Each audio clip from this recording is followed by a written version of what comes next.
ಬಡತನದಲ್ಲೇ ಬೆಳ್ಕೊಂಡ್ ಬಂದಿದ್ದು. ಅಂದ್ರೆ ಅಪ್ಪ ಅಮ್ಮ ಸ್ಟ್ರಗಲ್ ಮಾಡ್ತಿದ್ರು, ಆ ತರನೇ ನಾವು ಬೆಳ್ಕೊಂಡ್ ಬಂದಿದ್ದು.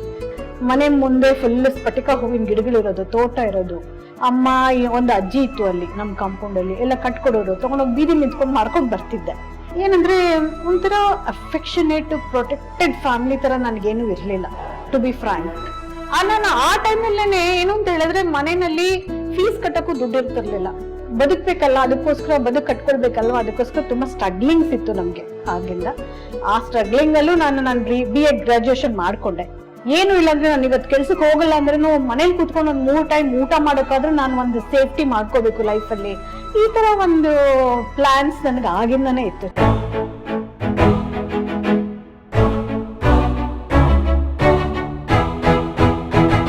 ವೀಕ್ಷಕರೇ, ಸ್ನೇಹಿತರೆ ನಮಸ್ಕಾರ. ಆಗ್ಲೇ ನಾನು ನಿಮ್ಗೆ ಈ ಹಿಂದಿನ ಸಂಚಿಕೆಯನ್ನು ನೋಡಿರ್ತೀರಾ, ನಮ್ಮ ವಿಜಯಲಕ್ಷ್ಮಿ ಮೇಡಮ್ ಅಂತ ಗೊತ್ತಾಗಿದೆ. ನಿಮ್ಮೆಲ್ಲರಿಗೂ ಈ 101 ನೆನಪು ಸರಣಿಗೆ ಸ್ವಾಗತ ಸುಸ್ವಾಗತ. ನಿಮ್ಗೆಲ್ಲ ಗೊತ್ತು, ಈ ಕಾರ್ಯಕ್ರಮ ಮಾಡಬೇಕಾದ್ರೆ ನಿಮ್ಮ ರಘುರ ಮುಖಕ್ಕೆ ಬಣ್ಣ ಹಚ್ಚಲ್ಲ, ಬಣ್ಣದ ಮಾತಾಡಲ್ಲ. ಆದರೆ ಬಣ್ಣದ ಲೋಕದ ಅಪರೂಪದ ವ್ಯಕ್ತಿಗಳನ್ನ, ಸತ್ಯಗಳನ್ನ, ಸಾಧಕರನ್ನ ಎಲ್ಲೇ ಇರಲಿ ಹೋಗಿ ಹುಡುಕಿ ಹೆಕ್ಕಿ ಅವರ ಜೀವನದ ಕಥೆನ ನಿಮ್ಮ ಮುಂದೆ ದಾಖಲಿಸೋದು ಮರೆಯಲ್ಲ ಅಂತ ಹೇಳ್ತಾ ಮತ್ತೊಮ್ಮೆ ಮಗದೊಮ್ಮೆ ತಮ್ಮೆಲ್ಲರಿಗೂ ಸ್ವಾಗತನ ಬಯಸ್ತೀನಿ. ಇವತ್ತು ನಾನು ಇಲ್ಲಿ ಬಂದು ಕೂತು ಸಂದರ್ಶನ ಮಾಡ್ತಾ ಇರೋದಕ್ಕೆ ಮುಖ್ಯವಾದ ಕಾರಣ ಇಬ್ಬರಿದ್ದಾರೆ. ಒಬ್ರು ನನ್ನ ಪಬ್ಲಿಕ್ ವಾಟ್ಸ್ಆಪ್ ನಂಬರ್ಗೆ ಮೇಡಮ್ದು ಫೋಟೋ ಕಳಿಸಿ, ರಘುರಾಮ್ ಸರ್ ಇವ್ರನ್ನ ಇಂಟರ್ವ್ಯೂ ಮಾಡಿ ಅಂತ ಕೇಳಿದ್ರು. ಅಫ್ಕೋರ್ಸ್ ನಾನು ಮೇಡಮ್ ಅವ್ರದ್ದು ಸಾಕಷ್ಟು ಸೀರಿಯಲ್ಗಳು ನೋಡಿದ್ದೀನಿ, ಕೆಲ ಸಿನಿಮಾಗಳನ್ನ ನೋಡಿದ್ದೀನಿ, ಬಟ್ ನನ್ನ ಹತ್ರ ಮೇಡಮ್ ನಂಬರ್ ಇರಲಿಲ್ಲ. ಈ ನಿಟ್ಟಿನಲ್ಲಿ ಮೇಡಮ್ ನಂಬರ್ ತಗೊಳ್ಳೋದಕ್ಕೆ ನನಗೆ ಸಹಾಯ ಮಾಡಿದ್ದು ನಮ್ಮ ಶ್ರೀದೇವಿ ಮೇಡಮ್ ಅವರು, ನಟಿ ಶ್ರೀದೇವಿ ಮೇಡಮ್ ಅವರು. ಶ್ರೀದೇವಿ ಮೇಡಮ್ ಅವ್ರಿಗೂ ಒಂದು ಥ್ಯಾಂಕ್ಸ್ ಹೇಳ್ತೀನಿ, ಯಾಕೆಂದ್ರೆ ಇವತ್ತು ನಾನು ಇಂಟರ್ವ್ಯೂ ಮಾಡ್ತಾ ಇರೋದಕ್ಕೆ ಇವರಿಬ್ಬರೇ ಮುಖ್ಯವಾದ ಕಾರಣ. ಸೊ ಮೇಡಮ್ ಜೊತೆ ಮಾತಾಡ್ತಿದ್ದೆ, ಮೇಡಮ್ ಬಿಸಿ ಇದ್ರು, ಈ ಕಡೆ ಡೇಟ್ಗಳು ಸ್ವಲ್ಪ ನಮ್ಗೆ ಹೊಂದಾಣಿಕೆ ಆಗಿಲ್ಲ. ಕಡೆಗೆ ಇವತ್ತು ಬಂದು ಕೂತಿದೀವಿ. ಅವ್ರ ಮುದ್ದಾದ ಮಕ್ಕಳು ಕೆಲವ್ರನ್ನ ಪರಿಚಯ ಮಾಡಿಸ್ಕೊಟ್ಟು ಇನ್ನೂ ಕೆಲವರು ಇದ್ದಾರೆ, ಅವ್ರನ್ನ ಆಮೇಲೆ ತೋರಿಸ್ತೀನಿ. ಮೇಡಮ್ ಅವರ ಜೀವನದ ಕತೆ ತುಂಬಾ ಇನ್ಸ್ಪೈರ್ ಆಗಿದೆ. ಸಾಕಷ್ಟು ಜನ ಹೆಣ್ಮಕ್ಳಿಗೆ ಅವರ ಲೈಫ್ ಸ್ಟೋರಿ ಗೊತ್ತೇ ಇಲ್ಲ.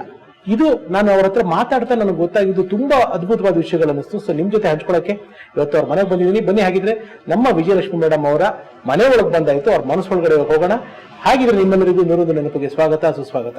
101 ನೆನಪು, ಇದು ಅಂತರಂಗ ಬಹಿರಂಗದ ಹೊಳಪು. ಬದುಕೆ ಒಂದು ನೆನಪು, ನೆನಪೆ ಒಂದು ಬದುಕು. 101 ನೆನಪು, ಇದು ಅಂತರಂಗ ಬಹಿರಂಗದ ಹೊಳಪು.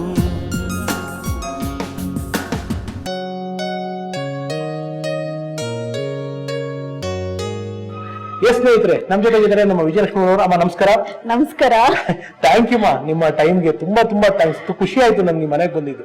ನನಗೂ ತುಂಬಾ ಸಂತೋಷ ಆಯ್ತು, ನಿಮ್ಮ ಬ್ಲಾಗ್ಸ್ ಎಲ್ಲ ನೋಡ್ತಾ ಇದ್ದೆ. ಥ್ಯಾಂಕ್ ಯು ಮಾ. ಓಕೆ, ಪ್ರತಿಯೊಂದು ನಾನು ಫಾಲೋ ಮಾಡಿದ್ದೀನಿ.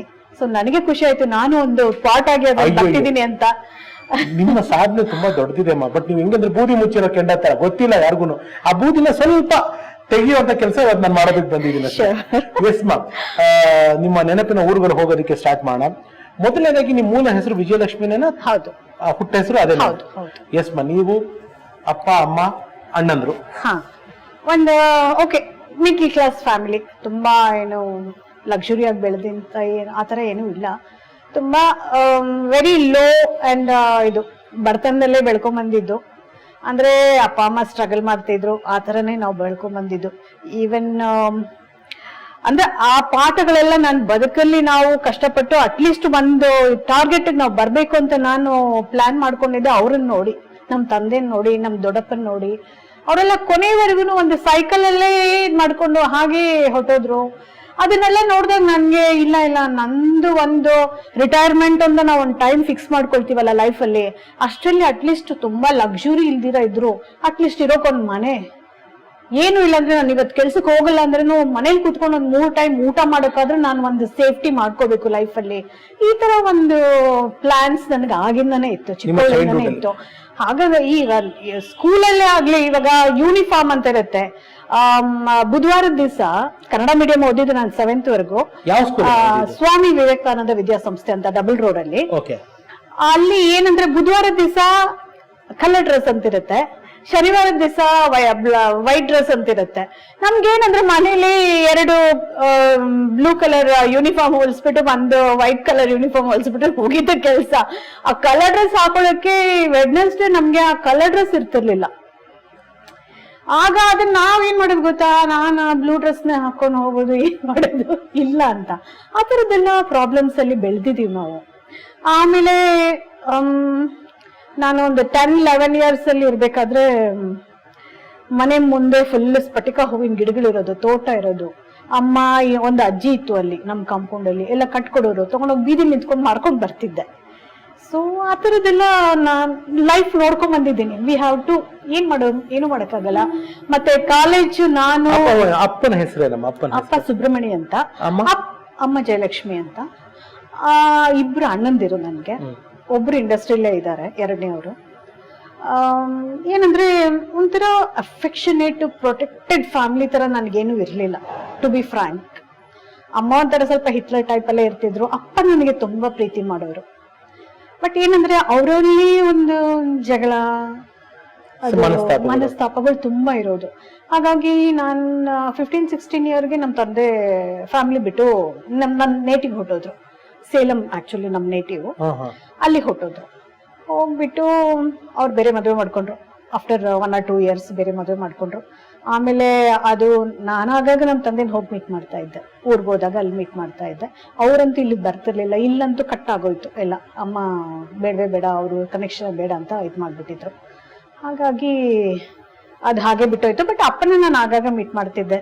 ಅಪ್ಪನಿಗೆ ಒಂಚೂರು ಬುದ್ಧಿ ಹೇಳ್ಕೊಡೋದು ಅದೆಲ್ಲ ಮಾಡ್ತಾ ಇದ್ರು. ಅದೊಂದಿದ್ರಲ್ಲಿ ಐ ಲವ್ ಯು. ಓಕೆ, ಅದ್ ಬಿಟ್ರೆ ಏನ್ ಕೆಲಸ ಮಾಡ್ಕೊಂಡಿದ್ರು ತಂದೆಯವರು? ನಾವು ಆಕ್ಚುಲಿ ನಮ್ ಜಾತಿ ಪ್ರಕಾರ ನಾವು ವೀವರ್ಸ್, ನೇಗೆಯವರು, ದೇವಾಂಗದವರು. ಸೊ ನಮಗೆ ಆಕ್ಚುಲಿ ಅಪ್ಪ ಎಲ್ಲ ಅದೇ ಕೈಮಗ್ಗನೆ ಮಗ್ಗ. ಹಾ, ಬಟ್ ಆಮೇಲೆ ಅಣ್ಣಂದಿರೆಲ್ಲ ಅವರೆಲ್ಲ ಬೇರೆ ಬೇರೆ ಇದ್ ಮಾಡ್ಕೊಂಡ್ರು, ಬೇರೆ ಬೇರೆ ಇದ್ರಲ್ಲಿ ಬಂದ್ರು. ಏನಂದ್ರೆ ಒಂದು ಬದುಕ್ಬೇಕಲ್ಲ, ಅದಕ್ಕೋಸ್ಕರ ಕಟ್ಕೊಳ್ಬೇಕಲ್ವ, ಅದಕ್ಕೋಸ್ಕರ ತುಂಬಾ ಸ್ಟ್ರಗ್ಲಿಂಗ್ಸ್ ಇತ್ತು ನಮ್ಗೆ ಆಗಿಂದ. ಆ ಸ್ಟ್ರಗ್ಲಿಂಗ್ ಅಲ್ಲೂ ನಾನು B.Ed ಗ್ರಾಜುಯೇಷನ್ ಮಾಡ್ಕೊಂಡೆ ಜ್ಯೋತಿನಿವಾಸ್ ಕಾಲೇಜಲ್ಲಿ. ನಾನು ಹಂತವಾಗಿ ಅದನ್ನ ಮಾತಾಡ್ತೀನಿ. ನಾನು ಇನ್ನೊಂದು ನನಗೊಂದು ಗಮನಕ್ಕೆ ಬಂದಿದ್ದು, ನನಗೆ ತುಂಬಾ ಸ್ನೇಹಿತರೆ ಒಂದು ವಿಶೇಷ ಅನ್ಸಿದ್ದು, ಒಂದು ಅಪರೂಪ ಅನ್ಸಿದ್ದು ಇನ್ನೊಂದು, ನಿಮ್ಮ ಭಾಷೆ ಹಳೆಗನ್ನಡ. ಅಂದ್ರೆ ಮ್ಯಾಮ್ ಅವರ ಭಾಷೆ ಅಂದ್ರೆ ಅವರ ಮೂಲ ಭಾಷೆ ಅಂತ ಏನ್ ಹೇಳ್ತೀವಿ, ತಾಯಿ ಭಾಷೆ ಅಂತ ನಾವೇನ್ ಹೇಳ್ತೀವಿ, ಹಳೆಗನ್ನಡ. ಹೌದು, ಅದ್ರ ಬಗ್ಗೆ ಅದು ಏನಂತ ಹೇಳಿದ್ರೆ ನನಗೂ ಗೊತ್ತಿಲ್ಲ ಅದೇನಂತ. ನಾವು ಆಕ್ಚುಲಿ ಕನ್ನಡದವರು, ಆಯ್ತಾ.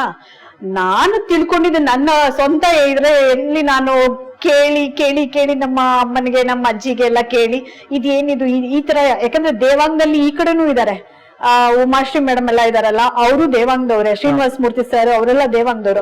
ಬಟ್ ಅವರು ಕನ್ನಡ, ಇಲ್ಲಿನ ಕನ್ನಡ. ಬಟ್ ನಾವು ದೇವಾಂಗದವ್ರೆ, ಬಟ್ ನಮ್ ಕನ್ನಡ ಯಾಕೆ ಈ ತರ ಇದೆ ಅಂದಾಗ ಅವ್ರು ಹೇಳ್ತಾ ಇದ್ರು, ನನ್ಗೂ ಗೊತ್ತಿಲ್ಲ. ಮೇ ಬಿ ಯಾವಾಗ್ಲೂ ಈ ರಾಜರ ಕಾಲದಲ್ಲಿ, ಕೃಷ್ಣದೇವರಾಯ ಆ ಕಾಲದಲ್ಲಿ ಇಲ್ಲಿದ್ದವರೆಲ್ಲ ಬದುಕಿಗೋಸ್ಕರ ಆ ಕಡೆ ಎಲ್ಲ ಸ್ಪ್ರೆಡ್. ಅವಾಗಿನ ಸ್ಟೇಟ್ಸ್ ಎಲ್ಲ ಡಿವೈಡ್ ಆಗಿರ್ಲಿಲ್ಲ, ಆಂಧ್ರ, ತಮಿಳ್ನಾಡು ಆತರ ಏನು ಇರ್ಲಿಲ್ಲ. ಆ ಕಡೆ ಎಲ್ಲ ಹೋಗಿ ಅವ್ರು ಸೆಟ್ಲ್ ಆಗಿದ್ದಾರೆ. ಅಲ್ಲಿ ಸೆಟ್ಲ್ ಆದಾಗ ನಾವೆಲ್ಲ ನಮ್ಮ ಕೆಲವರು ಆನ್ಸೆಸ್ಟರ್ ಎಲ್ಲ ಅಲ್ಲಿ ಹೋಗಿ ಸೆಟ್ಲ್ ಆಗಿ ಅದು ತಮಿಳ್ನಾಡಾಗಿ ಅಲ್ಲಿ ಅವ್ರು ಅಲ್ಲೇ ಉಳ್ಕೊಂಡಿದ್ದಾರೆ. ಸೊ ಹಾಗಾಗಿ ಕೆಲವೆಲ್ಲ ತಮಿಳ್ ವರ್ಡ್ಸ್ ಹಾಕೋತಾರೆ ನಮ್ಮ ಇದರಲ್ಲಿ. ಬಟ್ ನಮ್ದು ಹಳೆಗನ್ನಡ ಹಾಗೆ ನಮ್ಮ ಅಜ್ಜ ನಮ್ಮ ಅಜ್ಜಿ ಅವರೆಲ್ಲ ನಾನು ಕೆಲವೆಲ್ಲ ನೋಡಿದೀನಿ. ಅವರೆಲ್ಲ ಇವನ್ ಅವ್ರು ಏನಂದ್ರೆ ಅಲ್ಲಿ ಕನ್ನಡ ಇಲ್ಲ, ತಮಿಳ್ ಓದಿ ಈಗ ಇನ್ನವರೆಲ್ಲ ಆ ಮಾತು ಮಾತಾಡಲ್ಲ, ಎಲ್ಲ ತಮಿಳ್ ಮಾತಾಡ್ತಿದ್ದಾರೆ ಈಗ. ಸೊ ನಮ್ಮ ಕನ್ನಡ ಇದೆಯಲ್ಲ, ಇವರೆಲ್ಲ ಆಗ ಗುಂಪು ಕಟ್ಕೊಂಡು ಮಲೆ ಮಹದೇಶ್ವರ ಟೆಂಪಲ್ಗೆ ಹೋಗ್ತಿದ್ರಂತೆ ಕೊಳ್ಳೇಗಾಲ. ಸೊ ಹಂಗಾಗಿ ಅವ್ರು ಹೇಳ್ತಾ ಇದ್ರು, ಈ ತರ ಕೆಲವರೆಲ್ಲ ಹೇಳಿದ್ದು ಮೋಸ್ಟ್ಲಿ ನಮ್ದು ಕೊಳ್ಳೇಗಾಲದ ಕಡೆ ಇದ್ದಿರ್ಬೇಕು. ಆಗೆಲ್ಲ ನಾವು ಹೋಗಿ ಶಿಫ್ಟ್ ಆಗಿ ಆ ಕಡೆ ಹೋಗಿ ಅಲ್ಲಿ ಸೆಟ್ಲ್ ಆಗಿ ಅಲ್ಲೇ ಇದ್ಬಿಟ್ಟಿದೀವಿ. ಹಾಗಾಗಿ ಆವಾಗ್ಲೂ ಆ ದೀಪದ ಎಣ್ಣೆ ಅಂತ ಏನೋ ಇದೆಲ್ಲ ಕಟ್ಕೊಂಡು ಹೋಗ್ತಾರಲ್ವಾ, ಆ ಸ್ವೀಟ್ ಎಲ್ಲ ಮಾಡ್ಕೊಂಡು ಅಕ್ಕಿ ಹಿಟ್ಟೆಲ್ಲ ಅದನ್ನ ತಗೊಂಡ್ ಹೋಗೋರಂತ ಬೆಟ್ಟಕ್ಕೆ, ಕೊಳ್ಳೇಗಾಲದ ಬೆಟ್ಟಕ್ಕೆ. ಸೊ ಹಾಗಾಗಿ ನಮ್ದು ಮೋಸ್ಟ್ಲಿ ಹಂಗೋಗಿ ಎಲ್ಲ ಸೆಟ್ಲ್ ಆಗಿ ಆ ಕಡೆ ಹೋಗ್ತೋಗಿದ್ದಾರೆ ಅಂತ. ಬಟ್ ಕನ್ನಡ ಮಾತ್ರ ಅದು ಹಂಗೆ ಉಳಿದೋಗ್ಬಿಟ್ಟಿದೆ. ಅಂದ್ರೆ ಹಳೆಗನ್ನಡ ಅಂದ್ರೆ ಯಾವ ತರ ಕನ್ನಡ, ಯಾವ ತರ ಅದೇನು ಅಂದ್ರೆ ಇವಾಗ ಅನ್ನ ಅಂತೀವಲ್ಲ ಇಲ್ಲಿ, ಆಕ್ಚುಲಿ ಕೂಳು. ಹೌದು, ಹಳೆಗನ್ನಡ ಕೂಳು ನೀವು ಬೇಕಾದ್ರೆ ಕೆಲವು ಪಿಕ್ಚರ್ಗಳೆಲ್ಲ ನೋಡಿರ್ಬೋದು. ಇವನಿಗೆ ಗತಿ ಇಲ್ಲ ಅಂತೆಲ್ಲ ಡೈಲಾಗ್ ಅದು ಬೈಯೋದಲ್ಲ, ನಿಜವಾಗ್ಲೂ ಅದು ಕೂಳ್ ಅನ್ನೋದು ಒಳ್ಳೆ ಪದನೇ. ಕೂಳುಂಡ ಅಂತ ಊಟ ಮಾಡಿದ್ಯಾ ಅಂತ ಕೇಳ್ತೀವಿ. ಆಮೇಲೆ ಸಾರ್ಗೆ ಆಮ್ರ ಅಂತೀವಿ, ಬಾಡು ನಾನ್ ವೆಜಿಟೇರಿಯನ್ಗೆ ಬಾಡ್ ಅಂತೀವಿ, ಬಾಡ್ ಊಟ ಅಂತೀವಿ. ಈ ತರ ತುಂಬಾ ಒಂಥರ ಚೆನ್ನಾಗಿದೆ. ನಾನ್ ಸೆಟ್ಟಲ್ಲಿ ಯಾವಾಗಾದ್ರೂ ಮಾತಾಡ್ತಿರ್ಬೇಕಾದ್ರೆ ಒಂದ್ಸಲ ಶ್ರೀನಿವಾಸ್ ಇವರು ಶ್ರೀನಿವಾಸ್ ಪ್ರಭು ಅವರು ಕುತ್ಕೊಂಡು ನೋಡ್ತಾ ಇದ್ರು, ವಿಜಯಲಕ್ಷ್ಮಿ ನೀನ್ ಯಾವ ಭಾಷೆ ಮಾತಾಡಿದೀಯ? ನನ್ ಫೋನ್ ಎಲ್ಲ ಮಾತಾಡ್ಬಿಟ್ಟು ನಿಲ್ಸೋವರೆಗೂ ಅವ್ರು ನೋಡ್ತಾ ಇದ್ರು, ಯಾವ ಭಾಷೆ ಮಾತಾಡಿದ್ದೀನಿ ಅಂತ. ಸರ್ ಕನ್ನಡ, ಸರ್ ಕನ್ನಡನಾ? ಇದು ಯಾವ ಊರ್ ಕನ್ನಡ? ಇದು ಯಾವ ಕಡೆ ಕನ್ನಡ? ಯಾರ ಜೊತೆ ಮಾತಾಡ್ತಿದ್ರಿ? ನಾನ್ ನನ್ ಕಸಿನ್ ಜೊತೆ ಮಾತಾಡ್ತಿದ್ದೆ. ಅವ್ರ ಜೊತೆ ಎಲ್ಲ, ನಮ್ ರಿಲೇಟಿವ್ಸ್ ಜೊತೆ ಎಲ್ಲ. ನಾವೇನಾದ್ರು ಒಂಚೂರು ಮಾತಾಡಕ್ ಟ್ರೈ ಮಾಡೋಣ. ಇವಾಗ 101 ನೆನಪು ಪ್ರೋಗ್ರಾಮು ನಾನು ನೋಡ್ತಾ ಇದೀನಿ, ಚೆನ್ನಾಗಿದೆ ಅಂತ. ಇದು ನನ್ ಜೊತೆ ಒಂದು ಇಂಟ್ರಾಕ್ಷನ್ ಅಂದ್ರೆ ಹಳೆಗನ್ನಡದಲ್ಲಿ ಮಾತಾಡೋದು. ಓಕೆ, ಈಗ ಇವರು ಶೂಟಿಂಗ್ಗೋಸ್ಕರ ಮನೆ ಬಂದಿದ್ದಾರೆ. ಓಕೆ, ಈಗ ಶೂಟಿಂಗ್ ನಡ್ಕೊಂಡದೆ. ರಘುರಾಮ್ ಅಂತೇಳಿ ಅವ್ರ ನಡೆಸಿಕೊಡಾರು. ಅವ್ರು ಬಂದು ಈಗ ಇದೊಂದು 101 ನೆನಪು ಅಂತೇಳಿ ಒಂದು ಚಾನೆಲ್, ಟಿವಿ ಬ್ಲಾಗ್ ಯೂಟ್ಯೂಬ್ಲಿ ಬತ್ತೆ. ಅದ್ರಲ್ಲಿ ಒಂದು ಬ್ಲಾಗ್ ಬತ್ತೆ. ಅದ್ರಲ್ಲಿ ಸುಮಾರು ಇವರು ಒಂದು 1000 ಕಣಕ್ಲೆ ಮಾಡ್ಸೇವ್ರೆ, ಪ್ರೋಗ್ರಾಮ್ಸ್ ಮಾಡ್ಸೇವ್ರೆ. ಈಗ ಅದ್ರಲ್ಲಿ ಇವ್ರ ನಮ್ಮ ಮನೆ ಶೂಟಿಂಗ್ಗೋಸ್ಕರ ಬಂದವ್ರೆ. ಈಗ ಒಂದು ಇಂಟರ್ವ್ಯೂ ನಡ್ಕೊಂಡದೆ. ಈಗ ನಂಗೇನು ತುಂಬಾ ಪ್ರಿಯವಾಗಿ ನಾನು ಇದ್ರಲ್ಲಿ ಪಾರ್ಟ್ ಮಾಡ್ಸಿಂಡವನೆ. Super super. ಕನ್ನಡನೇ ಒಂದು ಬೇರೆ ಸೌಂಡಿಂಗ್ ಅನ್ಸುತ್ತಿದ್ದು. ನಮ್ ಕನ್ನಡನೇ ಒಂದು ಹೊಸದಾಗಿ ಕೇಳುತ್ತೆ ನಮ್ಗೆ. ಸ್ವಲ್ಪ ರಾಗ ಹೇಳ್ಕೊಂಡು ಮಾತಾಡ್ತೀವಿ. ಸೊ ಹಾಗಾಗಿ ನಾನ್ ಕನ್ನಡ ಮಾತಾಡಿದ್ರೆ ಬೆಂಗಳೂರು ಕನ್ನಡ ಸ್ವಲ್ಪ ರಾಗ ಹೇಳ್ಕೊಂಡು ಮಾತಾಡ್ತೀನಿ, ಅದು ಅಭ್ಯಾಸ ಆಗೋಯ್ತು. Very nice. ಎಸ್. ಸೊ ಈ ತರ ಅಂದ್ರೆ ಜನರಲಿ ಒಂದು ಸಂಸಾರ, ಒಂದು ಗಂಡ ಹೆಂಡತಿ, ಇಬ್ರು ಗಂಡು ಮಕ್ಕಳು, ಆಮೇಲೆ ಒಂದು ಹೆಣ್ಮಕ್ಳು ಅಂದ ತಕ್ಷಣ ಜನರಲಿ ನಾನು ನಿಮ್ದು ಅಂತ ಮಾತಾಡ್ತಿಲ್ಲ. ಒಂದು ಹೆಣ್ಣು ಹುಟ್ಟಿದಾಳೆ ಅಂದ ತಕ್ಷಣ ತುಂಬಾ ಪ್ಯಾಂಪರ್ಡ್ ಆಗಿರುತ್ತೆ. ಮನೇಲಿರೋ ಅಷ್ಟು ಜನದ ಪ್ರೀತಿ ಆ ಮಗಳಿಗೆ ಸಿಗುತ್ತೆ. ತಂದೆದಿರ್ಬೋದು, ತಾಯಿದಿರ್ಬೋದು, ಅಣ್ಣಂದ್ರದಿರ್ಬೋದು, ವಾಟ್ ಎವರ್. ಸೊ ನಮ್ಮ ವಿಜಯಲಕ್ಷ್ಮಿ ಮೇಡಮ್ ಅವ್ರ ಅಂದ್ರೆ ನಾನು ಡೀಟೇಲ್ ಆಗಿ ಏನು ಕೇಳೋದಕ್ಕೆ ನಮ್ಗೆ ಇಷ್ಟಪಡೋದಿಲ್ಲ. ಯಾಕಂದ್ರೆ ಕೆಲವೊಂದೊಂದು ಸೆನ್ಸಿಟಿವ್ ವಿಚಾರಗಳನ್ನ ನಾವು ಹಂಗೆ ಇಟ್ಬಿಟ್ರೆ ಚಂದ, ಅದನ್ನ ಪಬ್ಲಿಕ್ ತರೋದಕ್ಕೆ ಇಷ್ಟ ಇಲ್ಲ. ಆದ್ರೆ ನಾನು ಇಲ್ಲಿ ಕೇಳಕ್ ಇಷ್ಟಪಡ್ತಾ ಇರೋದೇನಂದ್ರೆ, ನಿಮ್ದು ಚಿಕ್ಕ ಏಜು, ಅವಾಗ ಬೆಳೆಯೋ ಏಜು, ಮಕ್ಕಳು ಎಳೆ ಟೆಂಡರ್ ಏಜು, ಆ ಏಜ್ ನಲ್ಲಿ ಕೆಲವು ಅನ್ಕೊಳ್ದೇ ಇರೋಂತ, ಇವಾಗ ನಾನಿವಾಗ ಹೇಳಿದಂಗೆ ಓವರ್ ಪ್ಯಾಂಪರಿಂಗ್ ಸಿಕ್ಲಿಲ್ಲ ಅಂದ್ರೂ ಬೇಸಿಕ್ ಕೆಲವು ಒಂದೊಂದು ಇವಾಗ ನಾವು ನೀವಾಗಲೇ ಮಾತಾಡ್ತೀವಿ ಮಾರ್ಗದರ್ಶನ, ಅದು ನಿಮಗೆ ಬಾಲ್ಯದಲ್ಲಿ ಸಿಗ್ಲಿಲ್ಲ ಅಂತ ಅನ್ಕೊಂತೀನಿ. With you respect, I am sorry ನಾನು ಆರ್ಟ್ ಮಾಡೋದು ಕೇಳಿದ್ರೆ. ಸೊ ನಾನು ಏನಕ್ಕೆ ಈ ಪ್ರಶ್ನೆ ಕೇಳ್ತೀನಿ ಅಂತಂದ್ರೆ, ಇದರಿಂದ ನೋಡೋ 4 ಜನಕ್ಕೆ ಒಂದು ಇನ್ಸ್ಪೈರ್ ಆಗುತ್ತೆ. ನಿಮ್ ಕತೆ ಒಂದೊಂದು ಹೆಜ್ಜೆನಲ್ಲೂ ಅಷ್ಟು ಇನ್ಸ್ಪೈರಿಂಗ್ ಆಗಿರುವಂತದ್ದು. ಆ ಚೈಲ್ಡ್ಹುಡ್ ಅಲ್ಲಿ ಅವತ್ತಿನ ಆ ಇಂಪ್ಯಾಕ್ಟ್ ಗಳು ನಿಮ್ಮ ಮನಸ್ಸಲ್ಲಿ ದೊಡ್ಡದಾಗ ಆಗಿತ್ತಮ್ಮ? ಖಂಡಿತ. ಅದು ಏನಂದ್ರೆ ನನ್ಗೆ ಒಂದು ಇವತ್ತಿಷ್ಟೊಂದು ಪುಟಾಣಿಗಳು ಮಕ್ಕಳನ್ನ ನಾನು ಇಟ್ಕೊಂಡಿದ್ದೀರಂದ್ರೆ ಅದು ಒಂದು ರೀಸನ್. ಏನಂದ್ರೆ ನನ್ಗೆ ನನ್ನನ್ನು ಮುದ್ದು ಮಾಡೋರು, ನನ್ನನ್ನು ಪ್ರೀತಿ ಮಾಡೋರು ನನಗೆ ಬೇಕು ಅಂತ. ಅಪ್ಪ ಮುದ್ದು ಮಾಡ್ತಾ ಇದ್ರು, ಬಟ್ ಆಫ್ಟರ್ ಸರ್ಟನ್ ಟೈಮ್ ಅವರು ಜಗಳ, ಆ ಒಂದು 16 ವರ್ಷದ ಒಳಗಡೆ ಅವರು ಮನೇಲಿ ಇದ್ದಾಗ್ಲೂ ಆಗಾಗ ಜಗಳ, ಊರಿಗೆ ಹೊಟ್ಟೋಗೋರು, ಬಂದ್ರು ಅದೇ ಕಾಂಪೌಂಡ್ ಅಲ್ಲೇ ಅಲ್ಲೆಲ್ಲೋ ಇರೋರು. ಇದೆಲ್ಲ ನೋಡಿ ನೋಡಿ ಮತ್ತೆ ಅಣ್ಣಂದಿರೋದವ್ರು ಓಕೆ, ಪಾಪ ಅವ್ರು ಏನಂದ್ರೆ ಸರಿಯಾದ, ಅವ್ರಿಗೂ ನನ್ನ ತರನೇ ಪ್ರಾಬ್ಲಮ್ಸ್ ಇತ್ತು. ಅವರು ಕೆಲಸ ಮಾಡ್ಕೊಂಡು ದುಡಿಬೇಕಾಗಿತ್ತು, ಅವ್ರಿಗೂ ಸರಿಯಾದ ಓದೋ ಅವಕಾಶ ಸಿಗ್ಲಿಲ್ಲ. ಹಾಗಾಗಿ ಅವ್ರುಗಳು ಪಾಪ ಅವ್ರನ್ನು ತಪ್ಪು ಅಂತ ನಾವು ಹೇಳಕ್ ಆಗಲ್ಲ. ಇಲ್ಲಿ ಏನಂತ ಹೇಳಿದ್ರೆ, ಒಂದು ಫ್ಯಾಮಿಲಿನಲ್ಲಿ ತಾಯಿ ಅನ್ನೋಳು ಅದೇನೇ ಆಗ್ಲಿ, ಕಷ್ಟ ಆಗ್ಲಿ, ಮೇನ್ ಪಿಲ್ಲರು. ಎಲ್ಲ ಸಹಿಸ್ಕೊಂಡು ಒಂದು ಮಕ್ಕಳಿಗೆ ಮಾರ್ಗದರ್ಶನ ಕೊಡ್ಬೇಕು.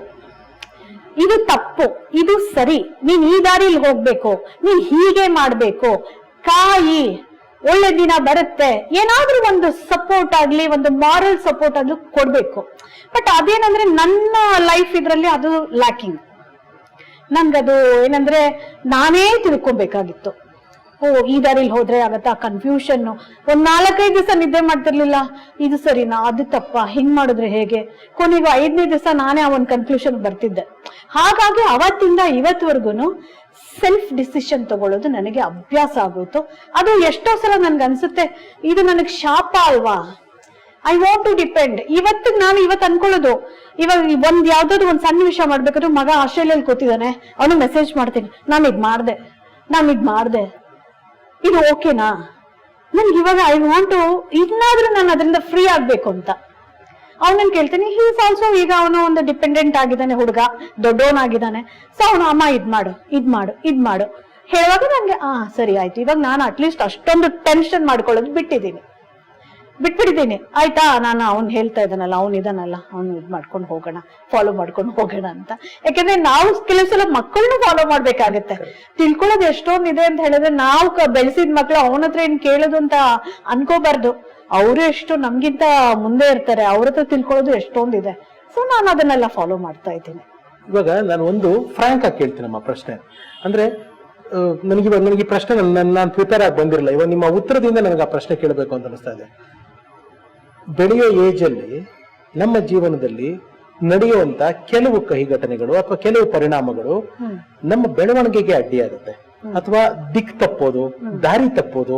ಅದರಲ್ಲೂ ನೀವೊಂದು ಹೆಣ್ಮಗಳು, ನೀವ್ ಎಷ್ಟು ವಿಷನ್ ಇತ್ತು ನಿಮ್ಗೆ, ನಿಮ್ಮ ಲೈಫ್ ಬಗ್ಗೆ ನೀವೆಷ್ಟು ಫೋಕಸ್ ಆಗಿದ್ರಿ ಅಂತಂದ್ರೆ, ನೀವು ಏನು ನಿಮ್ಮ ಲೈಫ್ ಅನ್ನೇ ಅನ್ಕೊಂಡಿದ್ರೋ, ನಿಮ್ಗೆ ಏನೇನು ಮಿಸ್ ಆಗಿತ್ತು ಅದನ್ನ ನೀವು ನಿಮ್ಮ ಮಗನಿಗೆ ಕೊಟ್ಟಿದ್ದೀರಾ. ಅದು ನಾನು ಮುಂದೆ ಮಾತಾಡ್ತೀನಿ. ಅಂದ್ರೆ ನಿಮ್ಮ ಫರ್ಮ್ ವಿಷನ್ ಎಷ್ಟಿತ್ತು ಅಂತಂದ್ರೆ, ಇಲ್ಲ ನಾನು ಇಂಥ ಕಡೆ ಸಾಧಿಸ್ಬೇಕು, ನಾನು ಛಲವಾಗಿ ಬದುಕು ತೋರಿಸ್ಬೇಕು ಅನ್ನೋ ವಿಷನ್, ಆ ಟ್ರಿಗರಿಂಗ್ ಪಾಯಿಂಟ್ ನಿಮಗ್ ಬಂದಿದ್ ಯಾವಾಗ ಆ ಚಿಕ್ಕ ಏಜ್ ಅಲ್ಲಿ? ಅಂದ್ರೆ ಏನ್ ಇನ್ಸಿಡೆಂಟ್ ಹೇಳಿದ್ರೆ, ನಾನು ಫೈನಲ್ ಇಯರ್ ಬಂದಾಗ, ನಾನು ಆಗ್ಲೂ ಏನಂದ್ರೆ ಕಾಲೇಜಲ್ಲಿ ಇರ್ಬೇಕಾದ್ರೂ ನನಗೆ ಎಲ್ಲ ನನ್ನ ಫ್ರೆಂಡ್ಸ್ ಎಲ್ಲ ಆಗೊಂದು 1000 ಜ್ಯೋತಿ ನಿವಾಸ್ ಕಾಲೇಜಲ್ಲಿ ಓದಿದ್ ನಾನು. ನನ್ನ BA ಸೈಕಾಲಜಿ ಮುಗಿಸ್ಕೊಂಡಿದ್ದು. ಓಕೆ, ಸೈಕಾಲಜಿನೂ ಏನಕ್ಕೆ ಅಂದ್ರೆ, ಯಾಕಂದ್ರೆ ಇಲ್ಲ ಹಾಗೇನಲ್ಲ, ಹಿಸ್ಟ್ರಿನೂ ನಂಗೆ ತುಂಬಾ ಇಷ್ಟಾನೆ. ಬಟ್ ಬೇಡ ಸೈಕಾಲಜಿ ತಗೊಳ್ಳೋಣ, ಆ ನಂಬರ್ಸ್ ಎಲ್ಲ ಜ್ಞಾಪಕ ಇಟ್ಕೋಬೇಕಲ್ಲ, ಅದಂತೂ ಆ ಇಸ್ವಿಗಳೆಲ್ಲ ಜ್ಞಾಪಕ ಇಟ್ಕೋಬೇಕಲ್ಲ, ಅದೆಲ್ಲ ನಾನು ನನ್ನ ಫ್ರೆಂಡ್ಸ್ ಎಲ್ಲ ಡಿಸ್ಕಸ್ ಮಾಡ್ಬಿಟ್ಟು, ಬೇಡ ಸೈಬರ್ ಸೈಡ್ ಅಲ್ಲಿ ಇದೆ, ಸೈಕಾಲಜಿ ತಗೊಂಡ್ಬಿಡೋಣ ಅಂತ ಹ್ಯೂಮನ್ ಸೈಕಾಲಜಿ. ಓಕೆ ಫೈನ್, ಅದು ಇಂಟ್ರೆಸ್ಟಿಂಗ್ ಆಗಿತ್ತು ಅಂತ ಇಟ್ಕೊಳ್ಳಿ.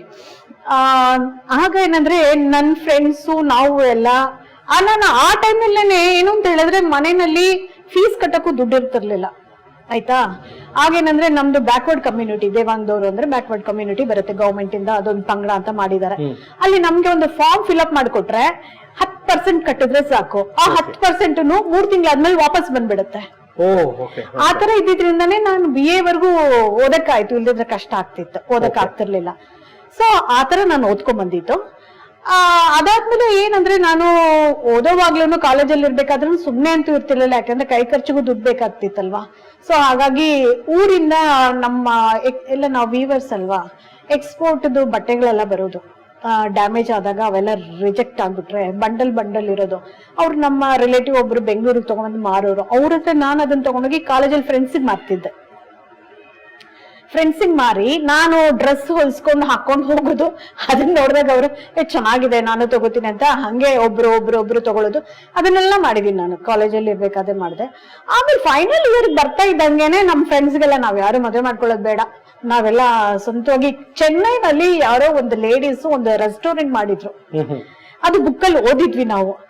ನಾವ್ ಯಾಕೆ ಮಾಡ್ಬಾರ್ದು, ನಾವು ಮಾಡೋಣ ಅಂತ ಹೇಳ್ಬಿಟ್ಟು ಎಲ್ಲ ಪ್ಲಾನ್ ಮಾಡ್ಕೊಂಡು ಆ ಒಂದು ಮೈಂಡ್ ಸೆಟ್ ಅಲ್ಲಿ ಇದ್ದಾಗ, ಅದು BA ಎಕ್ಸಾಮ್ ಮುಗೀತು, ಒಬ್ರೊಬ್ರೇ ಮದುವೆ ಆದ್ರು, ಎಲ್ಲ ಇದಾಯ್ತು, ಬ್ರೇಕ್ ಆಗೋಯ್ತು, ಎಲ್ಲ ಒಬ್ರೊಬ್ರು ಒಂದೊಂದ್ ಕಡೆ ಹೊಟ್ಟದ್ರೆ ನಾನು ಒಬ್ಳು ಕೂತಿದ್ದೆ, ಏನ್ ಮಾಡುದು ಅಂದ್ಬಿಟ್ಟು ಕೊನೆಗೆ ನಮ್ಮ ಜ್ಯೋತಿ ನಿವಾಸ್ ಕಾಲೇಜಲ್ಲಿ ಗೇಟ್ ಕೀಪರ್ ನಟರಾಜ್ ಅಂತ ಒಬ್ರು ಇರ್ತಿದ್ರು. ನನ್ನ ಕ್ಯಾಂಟೀನ್ ಆಕ್ಚುಲಿ ನಾನು ಸ್ಟಾರ್ಟ್ ಮಾಡಿದ್ದು 19 ಕೆಲಸ ಕ್ಯಾಂಟೀನಲ್ಲಿ, 91 ಕಾಂಟ್ರಾಕ್ಟ್ ಸಿಕ್ತು. ಆಮೇಲೆ 94 ವರ್ಗೂ ನಾನು ನಡೆಸಿದೆ ಅಲ್ಲಿ. ಅಷ್ಟರಲ್ಲಿ ನನ್ ಮದುವೆ ಆಯ್ತು, ಮನೆ ಆಯ್ತು, ಮಗನೂ ಆಯ್ತು, ಮಗ ಹುಟ್ಟಿದ. ಸರಿ 94 ಸ್ವಲ್ಪ ಕಷ್ಟ ಆಯ್ತು, ಮಗುನ್ ಬಿಟ್ಟು ಹೋಗಿ ಕ್ಯಾಂಟೀನಲ್ಲಿ ಇರೋದು ಕಷ್ಟ ಆಯ್ತು.